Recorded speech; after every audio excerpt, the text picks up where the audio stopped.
Hello everybody, welcome to BilisummaaShow with Oyesa. I promise I will not take too much of your time. I found this very interesting article which will be at the bottom of this video if you are interested. Anyways, the article is about who owns the Nile River. If you don't know the Nile River, the Ethiopian government is building the dam project on the Ethiopian side of the border, right there by the Sudan. Yes, that water, who owns that water? According to this article, 60% of that water comes from Oromia. I don't think Oromo people know about that.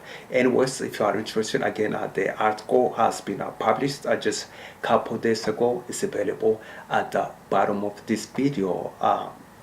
Who owns Nile River? Who owns the waters? Whoever has a resource, machine gun, that's who owns the water, I guess. Don't you think? I think so. I mean, if you have a bigger gun, if you have the resource to control the water, it is yours. Right now, in my opinion, TPLF owns the Nile River, not Oromo people, or according to this article, Anuak people, Gumzi, the tribe, yeah, Oromo, Gumzi, and Anuak.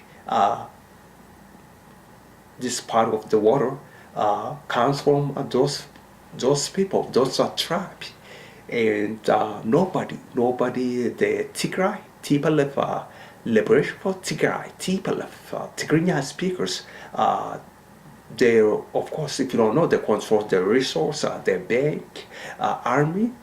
That means they control the dam Nile River. That means they control the dam and Nile project over there, the building. Yes, and of course they planning to produce electricity using the Nile River, the water, which again 60% of that water comes from Oromia. And how Oromo people are going to benefit from it? Anyways, are almost going to get our free electricity, or for the cheaper, or for Oromia towns? What do you think? I am very interested to learn. I don't think Oromo people are going to benefit from it. TPLF, Tigray people, elite, yes, they are going to benefit from it. They are going to, of course, sell their electricity to many countries, companies, and make a lot of money. Thank you so much for watching. I really want you to go read this article, educate yourself, of course, share it with friends, social medias. Thank you so much. Very, very interesting article. Go check it out. Thank you. Bye.